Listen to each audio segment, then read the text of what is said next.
Okay, hello everybody. Yeah, my topic is technology and well-being, and I think I'd just take it up where Alex left us after his talk, because I think he kind of pointed out that whenever we have technologies like robots, autonomous cars, we actually have to ask ourselves, are they good for us, or in which circumstances are they good for us?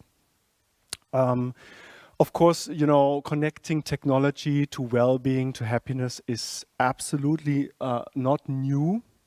It's actually the master narrative of technology. So whenever a new technology came, like flying cars, robots, artificial intelligence, the basic story that is told is that we will benefit and that it will better our lives and that we will become more happy. And today, if you look at advertising for technology, I mean, basically what you're promised is always happiness. So in a way, this connection between well-being and technology is not very astonishing in that sense. I think the more interesting part of it is that it doesn't really work out most of the time. So I guess you all know this kind of scenes where people sit together and stare at their smartphones instead of interacting with each other. So in a strange way, technology is actually for communicating and for fostering relatedness in this kind of situations rather destroys this. And this is not just a feeling. I mean, there are a lot of studies going on. And for example, one I really like is like a real world study where they had people in cafes, groups in cafes, and through a little trick, they had some groups who had to put their smartphones on the desk so that they could check it all the time, and the others didn't have to do that. And after that, they asked people about their experience there with the friends in the group, and then the people with the phone felt more distracted, and that led to less enjoyment and less interest and more boredom, and they didn't feel that connected. So it's even something that you can actually measure and manipulate, and which is quite straightforward. We can now solve this as a problem. I was working in a design school for a long time, at least for me, 8 years, and I was always encouraged the students to do projects they found important to themselves, and I don't know how many wanted to resolve the situation of avoiding smartphone use at dinner tables or so. So you can have this stuff like that, clothes for chairs to put smartphones in other places so that they're not so visible or so. You can work on that, and I think it's a proper thing to do. But basically, I think it's maybe a little. The step is not far enough. So basically, we should do it the other way around. I think we should start with well-being and think more about how technologies integrate in our lives and what kind of experience they create before we actually put them out and see and use it as a big experiment. So, of course, there is a little challenge in that. I mean, it's nice to say we should put well-being in the center, but that means that we have to somehow know how to address it and what well-being actually is, because otherwise it wouldn't work out. Otherwise, it remains a promise of advertising and marketing, but doesn't really get into everyday life. So I started working on experience design a while ago, and actually there is it's not a big step from the idea of experience design to an idea of well-being driven design or so. And I just like to go take you through the steps, so to say. So at first, it's important that we kind of have a definition for well-being that's straightforward. That's one that is one of the most used. You see, well-being is a frequent experience of enjoyable and meaningful moments and a general satisfaction with life.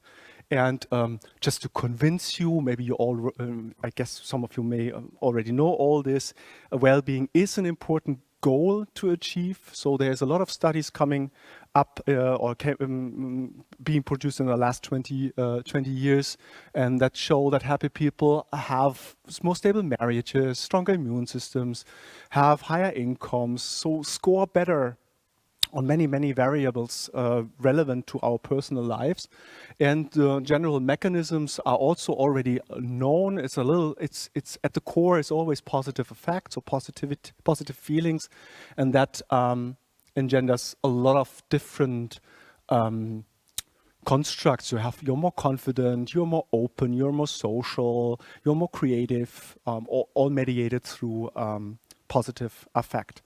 So it's worthwhile to try to pursue well-being, and this definition is a first start.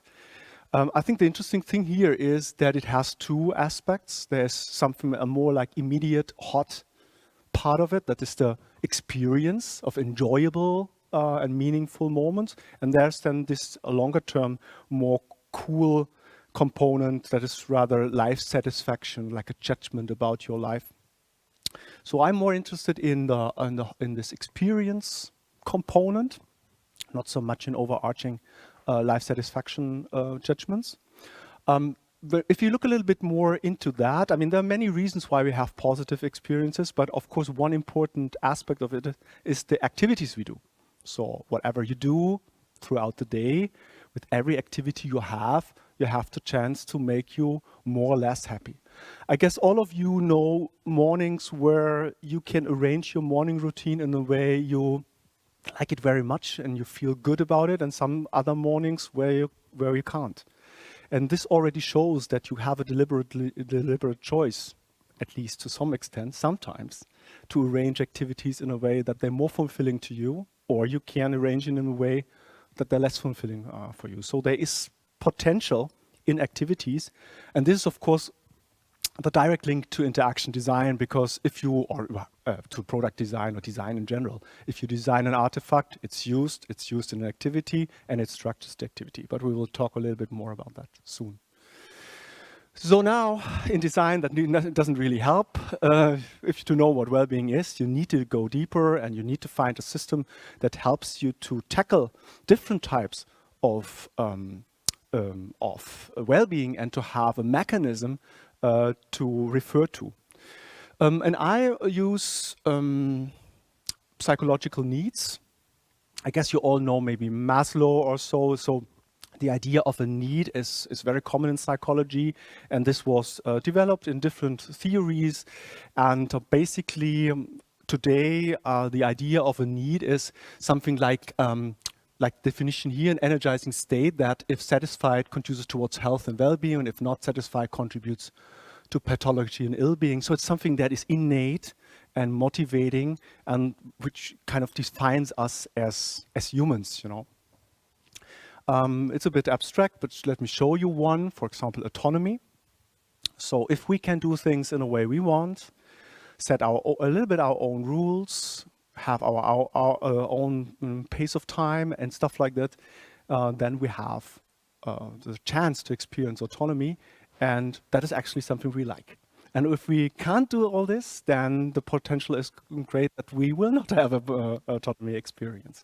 So if you, for example, at least in Germany, many people are puzzled about, you know, why so many people still like to commute by car instead of using public transport or even the bike, which would be possible. So everybody likes to, 60% go in their cars, even if it's less than 10 kilometers or so. Why is that so? I mean, you can now think about how can we make transport more different or cheaper or whatever, but basically it's about this moment, you know, being for yourself, being able to decide when to go, when to leave, being autonomous in that sense, which you can't have with public transport, at least not in the way it is designed now. So there are many other, let's say I work with 6 or so needs, and you can, I go just briefly through them, and you can understand them as different sources of happiness and well-being. And I select them also because they're selected in a way that they don't overlap that much. So you have also kind of different types of experience coming from them. So one other need that is very important is competence. It's, for example, very important in the work domain, but also, of course, in the whole life. We sometimes want to do things and we want to master things and be good at something. So here, this example is maybe climbing on a summit. I don't do that actually myself, but I think it's a good example because it already shows that it's here. Well-being is not about having enjoying your life all the time, having positive moments all the time. I guess walking, climbing a summit is not entirely enjoyable all the time. Maybe you have cold feet, maybe, you know, even worse. But still, it's a meaningful and positive experience if you're successful with that. And if we take all the challenge out of climbing a summit, then you don't have a competence experience as well, which is a kind of experience that is totally different from autonomy, for example. We have relatedness. You know, if you use Facebook, if you use Instagram, it's about relatedness, maybe sometimes in a twisted way, but it's a technology that is based on this kind of need. And there are many other kind of social relationships. And based on and in addition to these big three, there's something like stimulation. We are interested in stimulation, curiosity, something like popularity, which is a little bit as a mix of competence and also being in public, so being recognized for competence. But we, for example, we do a lot of stuff working in pro-social behavior, and that's also often driven by popularity. And there's something like physical thriving. You know, we have a body, and we care about our body and health. And if you use activity trackers, this is also an activity tracker is often started. The usage started by trying to get more experiences of physical thriving. And there's also like something like security. Let me just point out here, it's not about, you know, feeling safe in that sense. It's about ritual, familiarity. My example here is the coffee making, and that's a ritual I have in the morning. And of course, I want to have a good cup of coffee at the end, but I also want to have the ritual, and the actual experience in the morning is not about the coffee. It's about doing this manual activity and getting into the day through this, which is an experiential outcome. Macht Parken Spaß? Yeah, let me, I have to go back.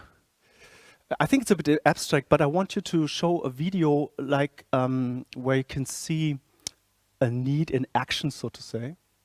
Macht Parken Spaß? Mir macht Parken Spaß, ja. Was macht Ihnen am Parken Spaß? Weil es so wie so ein Geschicklichkeitsspiel ist. Es hat sowas mit räumlichem Denken, Orientierung, Schwung, keine Ahnung, es ist wie so eine kleine Minisportart, so für mich. Also wie so ein Geschicklichkeitsspiel tatsächlich. Oder das ist irgendwas, an was man sich auch so mit dem man sich so messen kann. It's in German, unfortunately, but I hope you could read the subtitles. So he's talking about parking the car. Who's enjoying parking the car here? And who's totally not? Okay, the ones who enjoy parking the car, here he's mostly about what kind of need is he satisfying through this car parking? Competence, you know, control, game-like. Do you find yourself in that kind of experience? So it's very typical. You see already from the audience, you know, there are always some people that like it and others don't like it. But also that's a little bit the point here. So of course, parking, it was not invented to make people happy. Yeah, it's not BMW or Volkswagen didn't sit there and said, hey, we want to make them happy. Let's put them through the activity of parking. But humans are very good in creating meaning and reaping happiness from their activities. And I think technologies should support this. And this is a little bit the thing here, you know, to understand that there will always be some people that enjoy it and other people not, and that we can design stuff in many, many different ways. So I don't know whether I really have to convince you, but there's also a little research about this connection between positive feeling and well-being and need fulfillment. So you can find research where it's always mostly about correlations, where you can see that the more needs are satisfied in an event, for example, the more positive it appears. That also happens when you actually ask for experiences with technology, and that's on a daily basis. So in that study of Howell, for example, they asked people at the end of the day how good they felt, how happy they had been, how satisfied they are with the day, and had a way to collect need fulfillment throughout the day. And when you had more moments with need fulfillment, you also feel better in that day. And the idea is that somehow accumulates. So from a design perspective, let me just point out that the needs are a very good start. There's something like a goal to achieve, maybe. They can clarify what kind of concept you have. Is it more about social interaction? Is it more about competence or so? But of course, it doesn't help you that much in actually designing something. So we need a further step, which is something like a practice or the activity. And that's also where cultural difference and individual differences come in. So while needs are universal, we always like to experience, we all like to experience competence and autonomy. We have many different ways of doing that. And the interesting for design is rather to tease out the different ways and maybe come up with new ways of doing it, which is this next step, and which is much more open than just, being aware that design, that an experience maybe is about autonomy or so. And I think that we should take these practices, these activities, and deliberately arrange them. And maybe you already recognize that it's now not about the design of technology anymore. It's more about the design of a practice or an activity where, of course, technology plays an important role. Because if you go into the theory of social practice, they always, and modern philosophy of technology very much emphasizes that technology is always a part of every practice, and that the technology also constitutes the practice in the same way the practice makes use of the technology. So it's a circle, and when you introduce a certain technology, of course, it changes the practice, and we have to focus on that. I already said that, and let me show you an example. Und jetzt Was machst du jetzt? parkt er selber ein. Man muss aber, glaube ich, noch bremsen.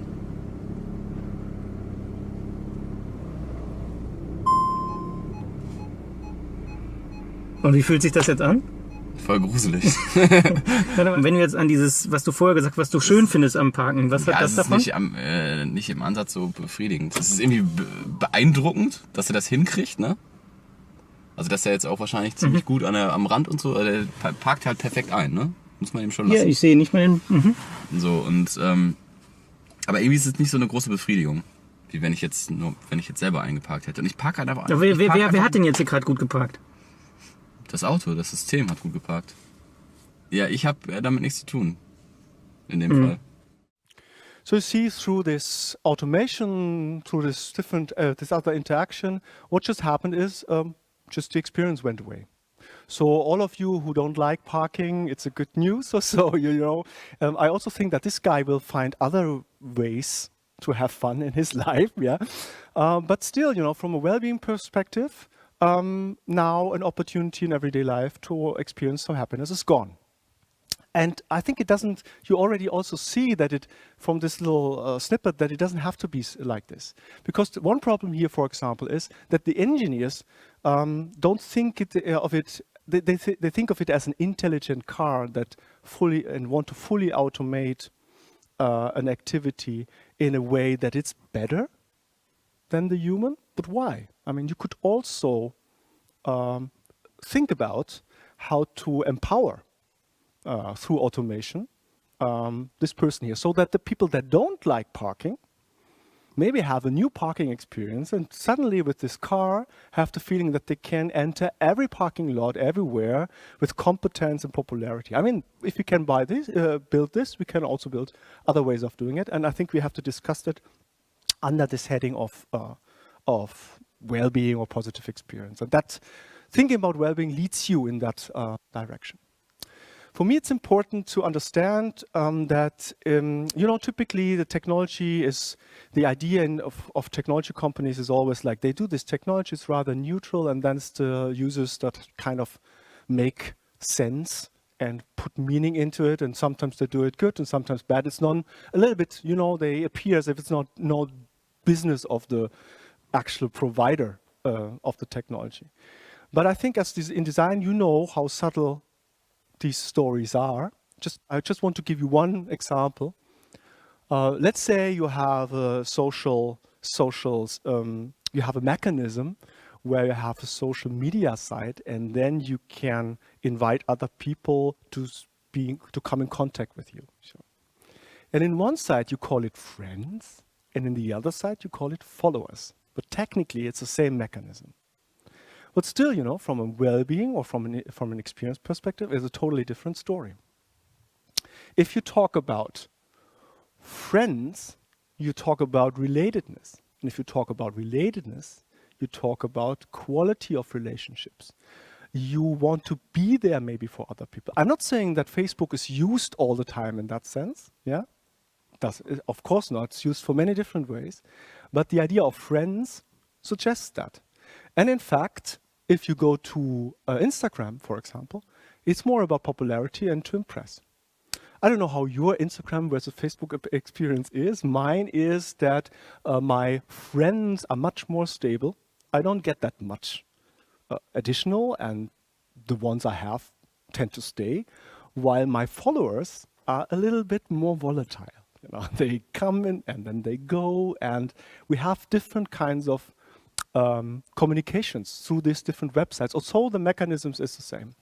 As this is because Instagram tries to tell a different story than Facebook. And maybe I'm overstretching a bit by saying it's just the words friends, followers, but orchestrating and arranging this actually creates the story around the product.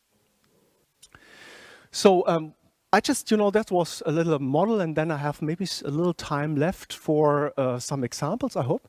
But to put that together, though, this is the way I see it now. We have something like well-being, and well-being is achieved through positive experiences, and an experience becomes positive if needs are fulfilled, and all this is in a practice theoretical way is called meaning. And then we have things in context, and we interact with them and use them in activities, and we have to combine that somehow. So this has to express this, and this has to drive this. So I have a particular direction in that.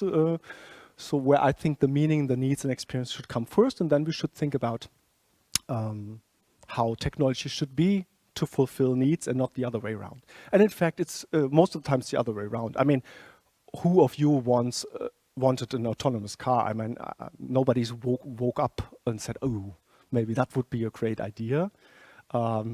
Maybe in science fiction or so, or it could be interesting, but we have other concerns.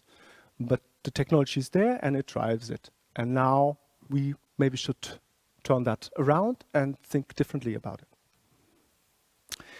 So let me show you just some examples of automation versus and just what happens with this kind of experience and so on. We did a little study where we asked people to prepare coffee.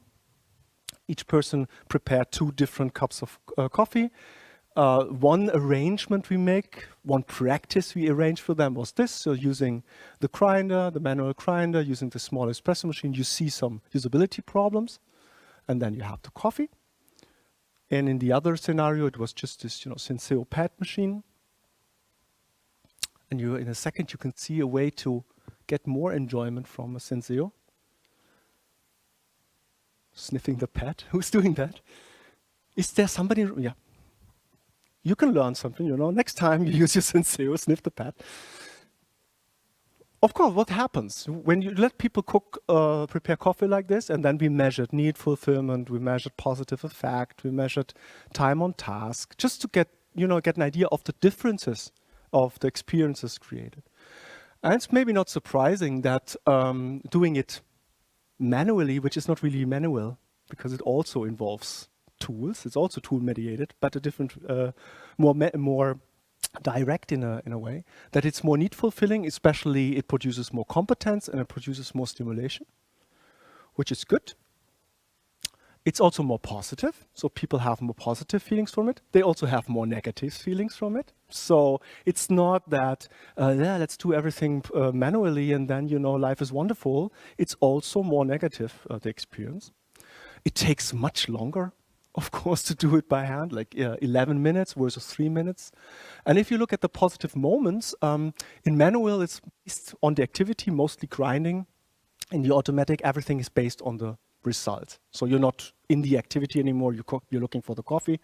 With negative moments, with the manual, it's also activity and sometimes also the result. The coffee is not good. With automatic, it's just waiting time. So 19 of 20 people were complaining about the waiting time. I mean, the same people that spent 11 minutes on preparing it the other way complained about waiting 3 minutes for the coffee. So you could say that what happens is that through this automation, the experience becomes flat and less meaningful and enjoyable, but also less demanding, faster, and so on, fits better in our everyday life. And the technology focuses people on the outcome. So it takes away the activity and focuses you on the outcome. So is that a problem? Neutrally, I don't think so. You know, you can come from a convenience perspective and say, okay, now I have free time to do whatever I want to do and do something better. From a well-being perspective, it's a little bit of a problem because now the activity is gone and you have to find another one which works. And in fact, we all know about automation that there's always a little bit stuff to do left. It's not that it's totally, I mean, you can go to a coffee shop, then you have your coffee maybe with a little waiting, but you have without doing anything. But if you have these machines at home, there will always be a little bit to do. So let's say you accumulate that. Your day becomes fragmented in little tiny things where you have to support a machine a little bit, just so that it can work. It's still, you know, something that impacts your life. So I think because you know technology will not disappear, and I don't think it's a good idea to, I don't know, to separate it. You know, to in the week we do it with a machine, and on the weekend we all start to I don't know, become baristas or so. So the idea for me would be rather to use design to reconcile somehow, to find a middle ground in between. Wishes for efficiency but also experiential outcomes.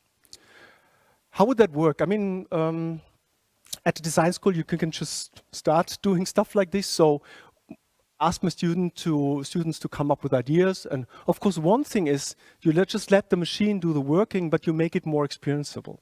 So you forge a relationship between, for example, this dishwasher. In certain ways, I don't want to go into detail, but you forge a relationship, but you're not working with it in a sense.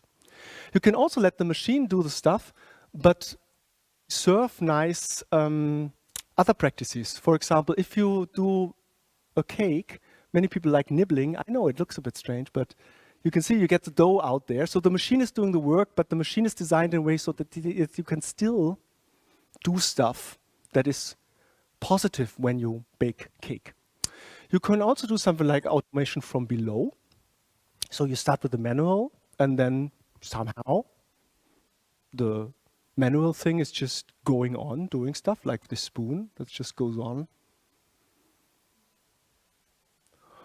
Or another strategy is you can also redesign the manual, of course.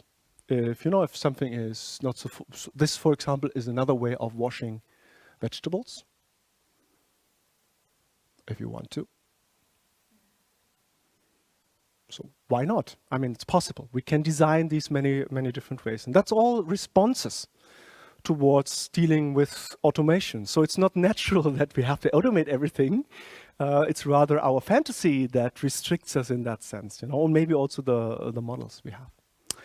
So I mean, this is a nice example, but let me, you know, show you something a little more structured, because we saw that grinding coffee beans people like as a manual activity in preparing coffee, and now there's who's doing it with a grinder? There's a little bit of a debate. So you can either have a hand-operated thing, but then the quality of the powder is maybe not exactly what you want, or you use an electric mill, which maybe creates the quality that you want. So the hand mill goes like this, and the electric grinder goes like. So there are two different interaction forms, but also other advantages and disadvantages. So we thought maybe that's a good way of an easy example to create a hybrid. So Holger Klapperich built this mill, which is actually an electric grinder, which is operated like with a crank. Yeah, so the crank controls the Arduino, and the Arduino controls the plate. So you have you use it like a manual, but you have the quality of an electric grinder. So I have also a little movie about that while that shows.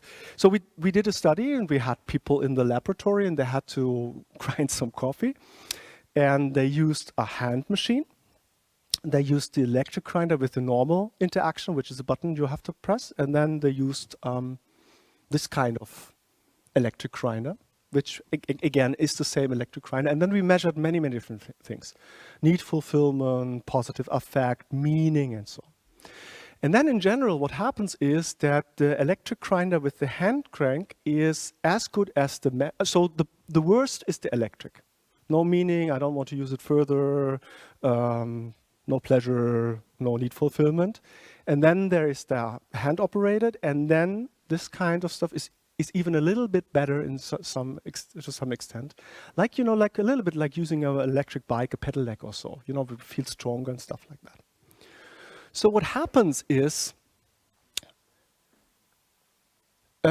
this is a kind of absurd design intervention, I think. You take a crank which is not necessary as a symbolic interaction form. It's totally against form follows function in a way, and then implant it onto a machine. But by operating through this machine, you get the same feelings a little bit, sometimes a little bit better than you would have with the crank. While I find that, while we have to discuss it, I think it's a very good example of how we have to deal maybe with interaction with automation, that we can actually have to create a stronger repertoire of different ways of doing it, and that we're not any more restricted to many physical constraints. So a switch, it doesn't have to be a switch. It doesn't have to be this or that. We can design any kind of interaction today in many different ways. And that burdens us a little bit with the responsibility to think about it in that sense. And of course, we can come up with other more refined ideas than just taking a meaningful interaction and put it somewhere else. But at least we can see that it works and that people like this kind of thing. I know it's a bit, coffee making, does that translate to anything else? I just want to point out that colleagues of mine did that with half automated and automated driving. The same logic. They even call it because we call this grinder Hotzenplotz. They even called it the same. They used the same principle translated to driving, and also found that this kind of carefully arranged semi-automated driving created the same results, the same feelings as manual driving, although it was automated most of the time. And it's just a matter of design. And it's against this idea of automation level 5, turning around the seat and just let the thing do. It's more about carefully designing cooperation between semi-autonomous or autonomous systems. So I think I have enough time to go through one of the experiences, well-being driven design examples from top to bottom, just to give you an idea how that works in detail, and also because it's also a little interesting study. So we often start from a need, as I said. So let's here in this example, it's autonomy. So people want to experience autonomy. There are different practices to maintain autonomy, many different, but one is keeping secrets. So I'm not talking about really, like difficult secrets, which can destroy people or so. We're talking about small little things. Teenagers do that all the time to get, to separate themselves from parents. They don't want to. I have a teenage girl. I always think, she doesn't want to hurt me. It's just, she just needs some autonomy, and has this practice because of that. So we were thinking, we're interested in keeping secrets, and we were looking for a situation, how to translate that into a situation. So we were in an office environment, and in an office environment, if it's open plan office, you're very socially controlled. And the idea was, can we use secrets to provide a moment of autonomy, to be rejuvenated in everyday work life or so. And if you do that, if you say, that I want to do that, you have to find an artifact, a practice, an artifact you can involve in that practice. And we were thinking about an electronic picture frame.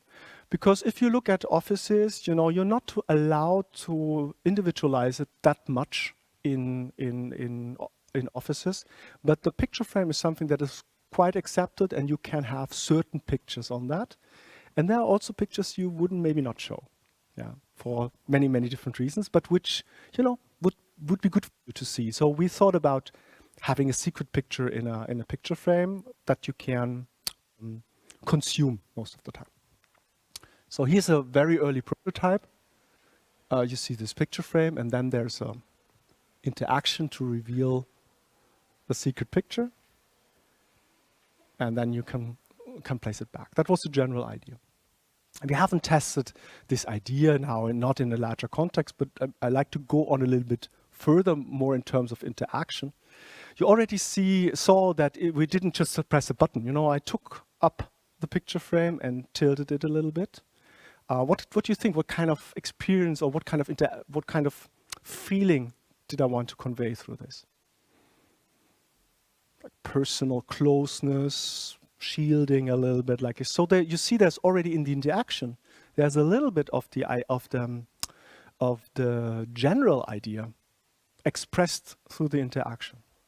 And we took that a little further by interviewing people about how they ideally interact with secrets. So when does it feel good if you have a secret? And you think it's maybe very different for people, but it's not. It's always three aspects. So there is the approach. They want to anticipate. So, you have to unlock something or unwrap something, or it just needs a little time. Of course, they don't want to be caught. So it has to go away quickly. And they want to touch it. So it has to be tangibilized somehow. And then what we did is we designed typical interaction. And this one has all the elements of secret interaction in it.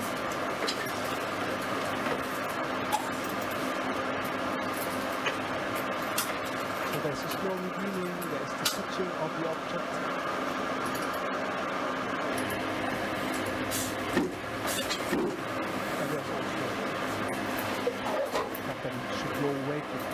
And we had another version where we had just a button, and then you clicked it, see picture, and you clicked it, and you let loose of the button, and then it was away. From a usability perspective, you would say maybe that's the more efficient way of doing it. If you don't care about interaction, because it doesn't matter how to do something, it's just about having the function, then you wouldn't say maybe that's the superior functionality. But in my mindset, an experience is designed, translated, and then expressed also through interaction. So this kind of interaction should be better than the other, with respect to creating feelings and certain experiences. And of course, I wouldn't show it if it didn't work out. So we had a special questionnaire for autonomy feelings in different facets. And through this interaction, people think that they feel, when they imagine the situation, because it was a video prototype, they feel more autonomy than with the other interaction. Although functionally and situation-wise, it's the same. Just to highlight, the concept is one thing, but the strength of design is to translate it down to interaction and to a prototype. How much time? None. No?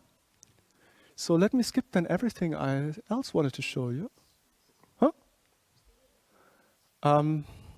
Just maybe at the end, a little bit of a problem. So I had some examples there. We can also discuss a little bit if you want, but it's always the same logic in that sense, starting with the need, with an experience, drafting the experience, thinking about situations, coming up with a product, down to the interaction. So why did I change from the idea of experience design to the idea of well-being driven design? Why I'm so obsessed with this new word? I think there's an interesting part in it which is not typically covered by user experience. User experience always focused on the positive emotions, and it was very much adopted by industry. And the idea is, to be pleasurable for the user and to be satisfying and to even more go into the direction of what the users want. But in well-being, there is a little bit of a twist in that. So here's an example. Imagine a technology which prevents social contact and exchange, alienates from the natural environment, and is prone to lead to conflict. From a well-being perspective, I want to change that. It's all, all factors that are not good for well-being are in this kind of technology. So I make it different. I make it in a way that it fosters sociability, that you now touch with touch in nature, and that you become a popular person. Would be great, right? So this is the concept.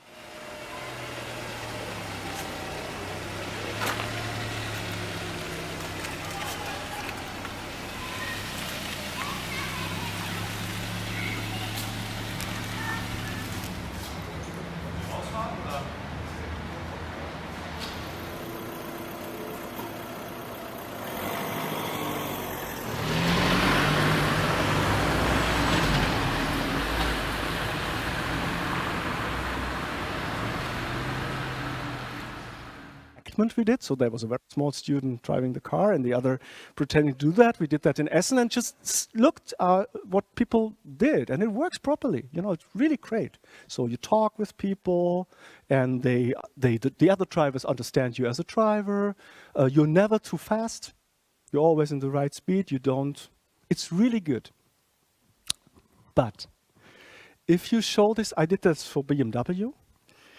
I don't know, it didn't went down that well. So I said that it's the only proper use for an autonomous car I can think of, and they were not so really thrilled by that.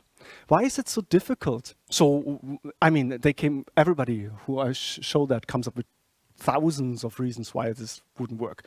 What if it rains? And then I said, then you drive. But if the sun shines, you step out, and then you can walk. But it seems, like it's a new practice. It seems strange to do that. And I think that's the basic problem we have with technology, that we have to envision these other ways of doing something, and that sometimes it can be very counterintuitive, different than we would expect. And to overcome that, this is in well-being. It's in well-being, and the concept is this is a part of it. In well-being is always that we have practices. We want to reach well-being, but we all know that we don't always do what makes us happy, and that's already in the concept. In the concept of experience design, this is not. That's why it's so important for me to find these new ways and other ways of doing stuff. So let me conclude.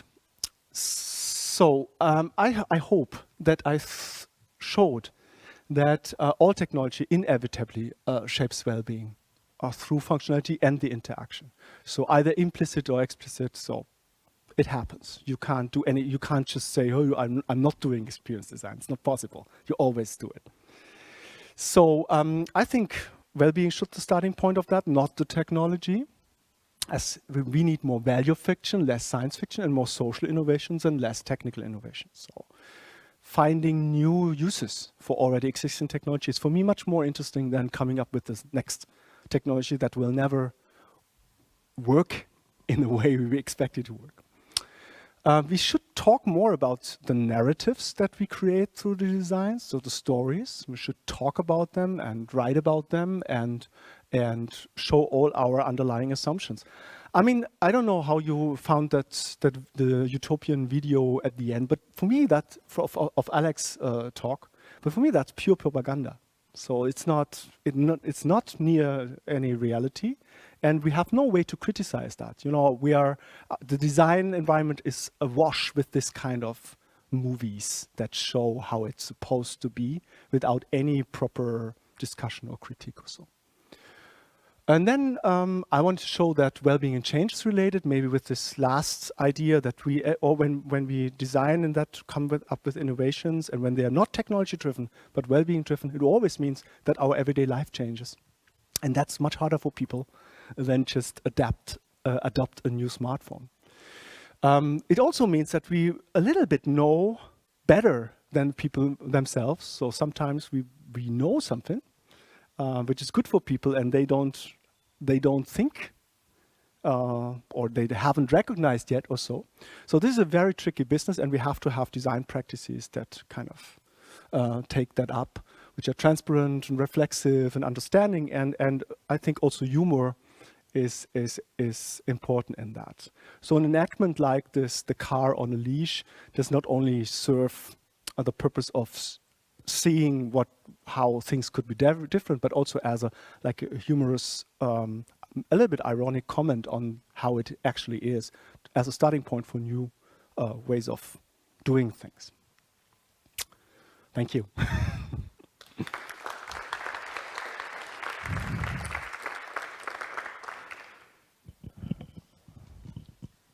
Questions?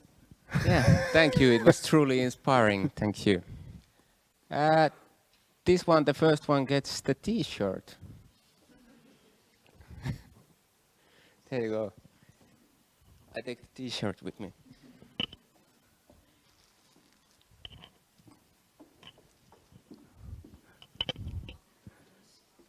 I've done a lot of You can change the talks, size. I know after the how it is. questions. Yeah, so.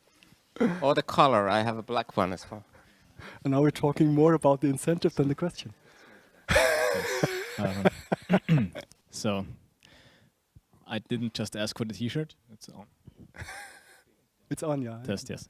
Didn't just ask for the T-shirt. So I would just have a quick remark. Actually, like the coffee grinder example, I have a manual coffee grinder, Yeah. and there is a good reason that I don't use an electric one. I don't like the complexity behind the long-term usage of that technology. That means, for me, this is something very simple. I like being able to use it without any electricity. Yeah. If I get the example, I mean, I understand your point of view, but if I get like your example, I would actually introduce something that I don't like in the long runs in form of like the requirement to like maintain it. And I would just ask, like in all these technologies where you go for that experience, kind of, do you include that long-term impact of the maintenance of this complexity?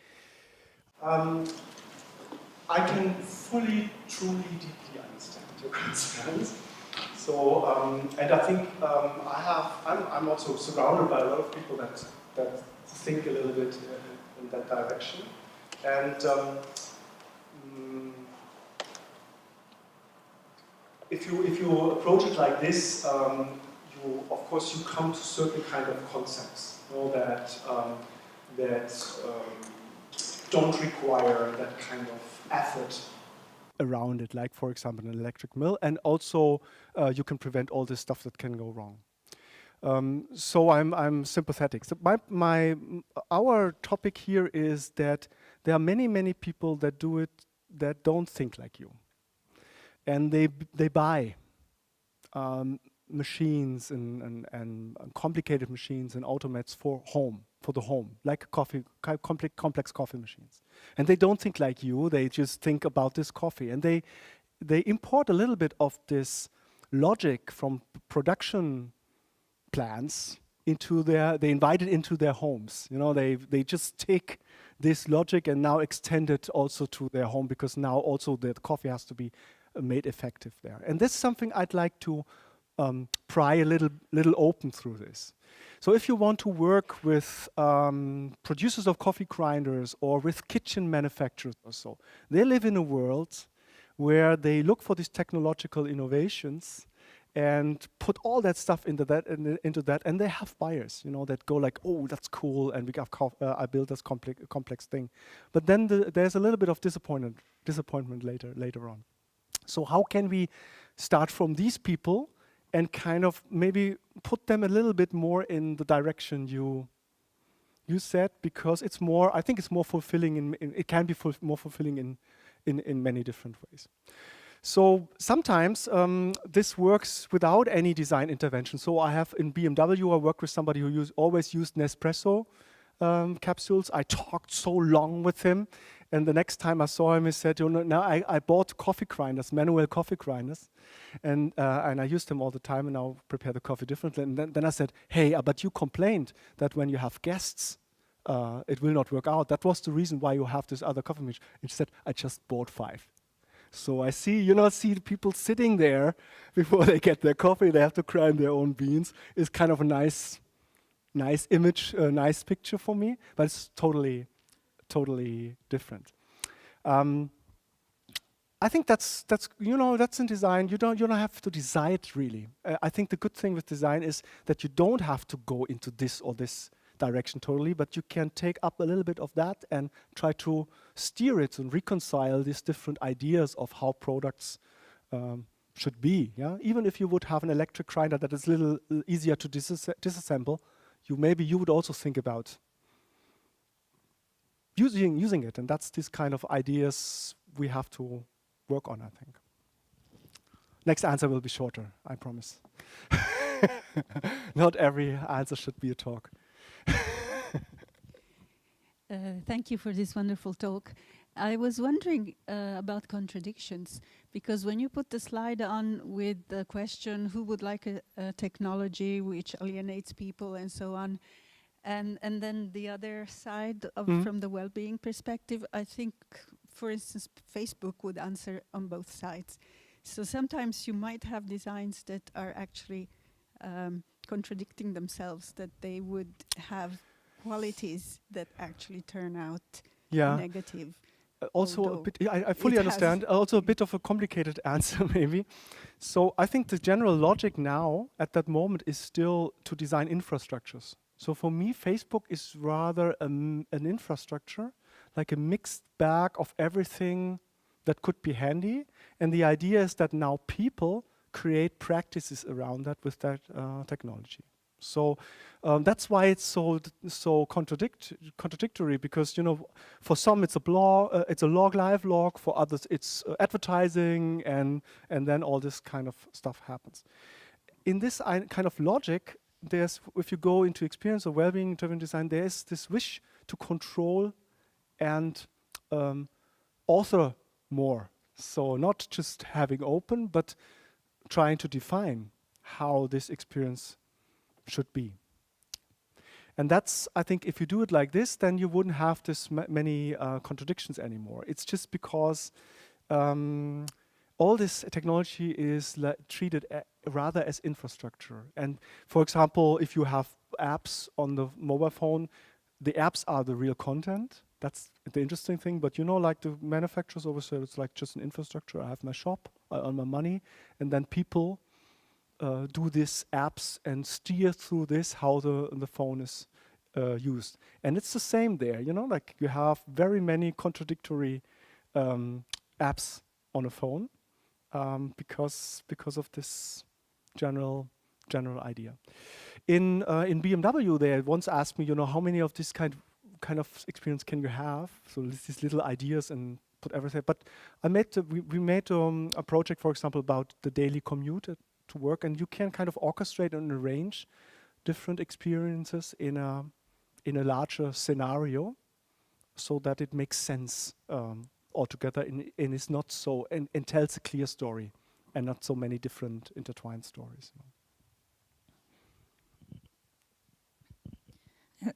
So back to the coffee grinder. Yeah. I will ask my question first, and then I will explain why I'm asking it.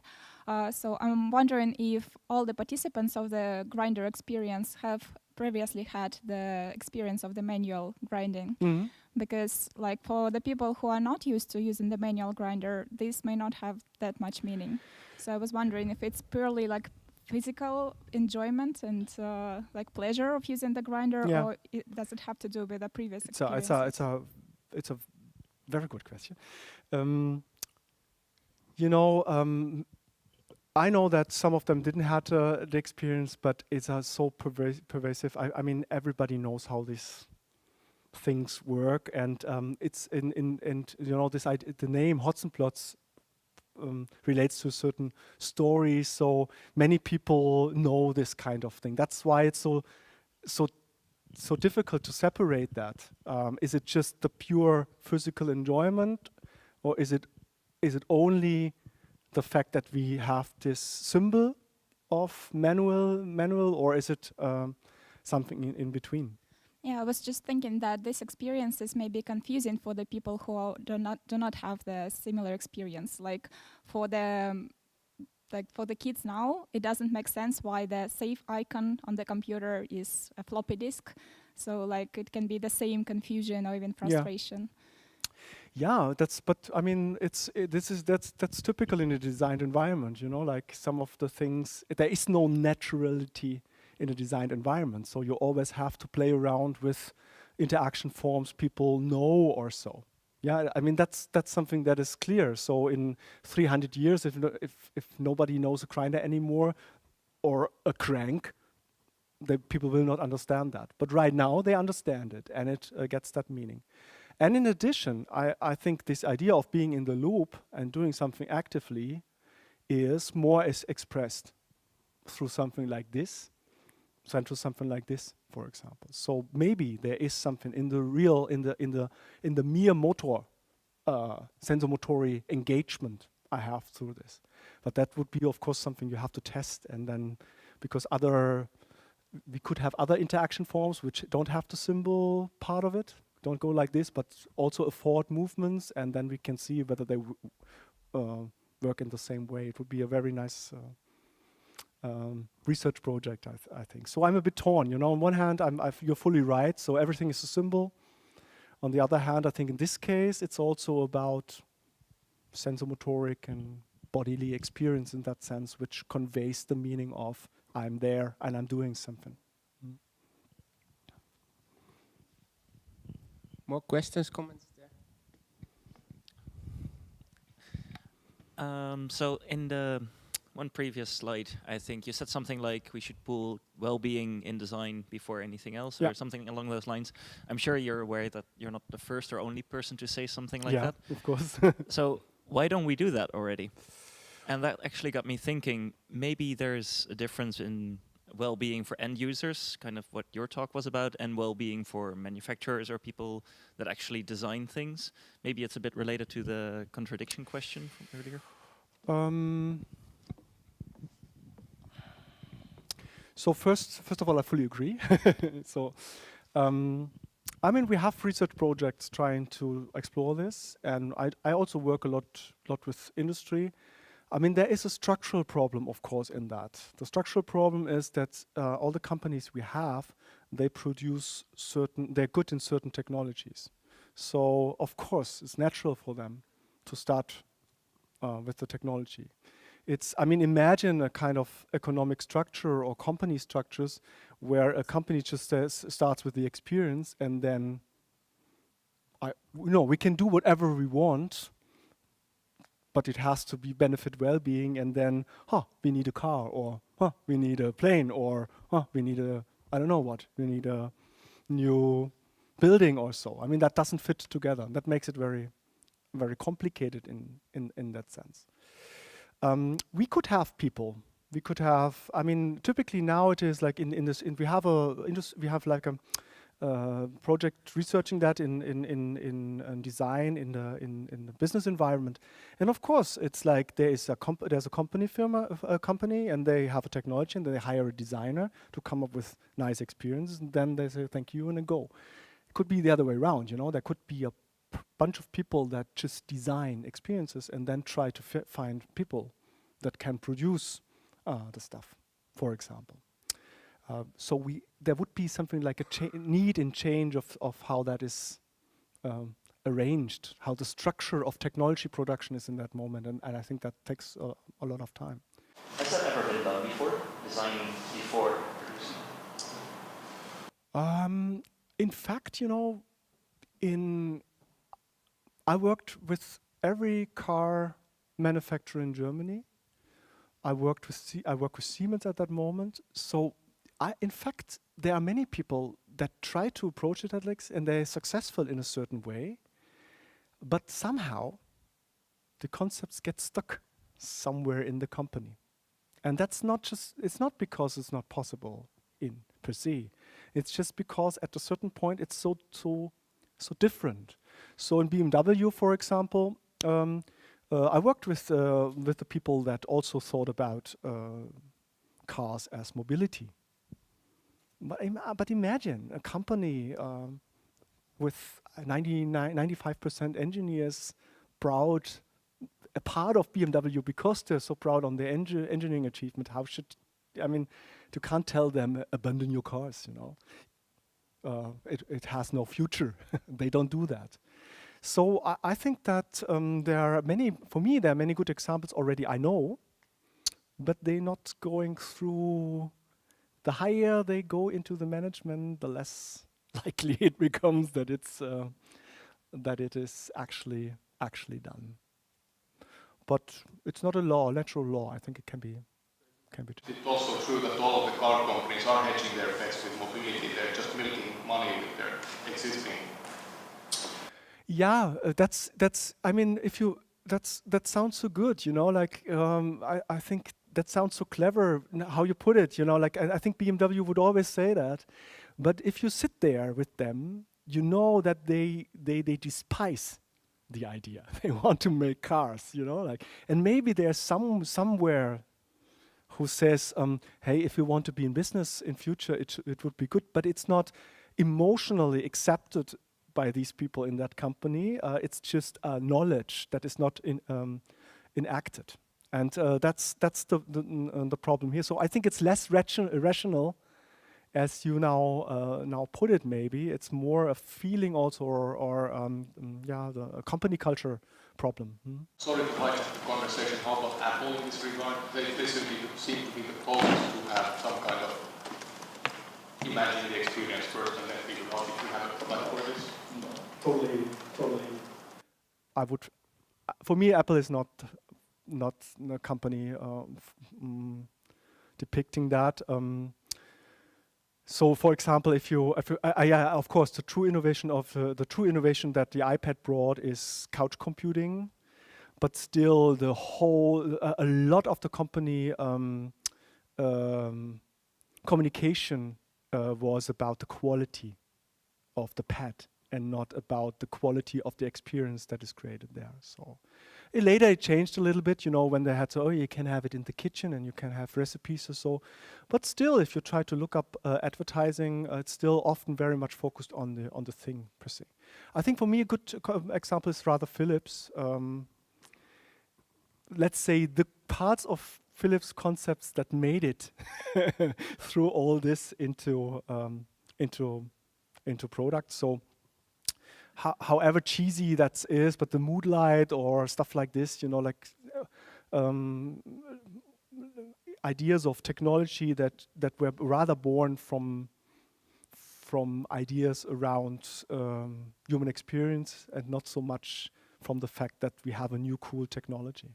But here's also a good example. I mean, with U, for example, with the U lamp set, they also change this communication again and come over very technological and don't emphasize so much the experience anymore. So it depends a little bit, but it's really difficult. But it's not a problem of the concept. It's a problem of the companies that drive it and the processes in that companies, to my mind at least. I think we are running over time. Thank you very much, Marc. Thank you. And thank you, audience.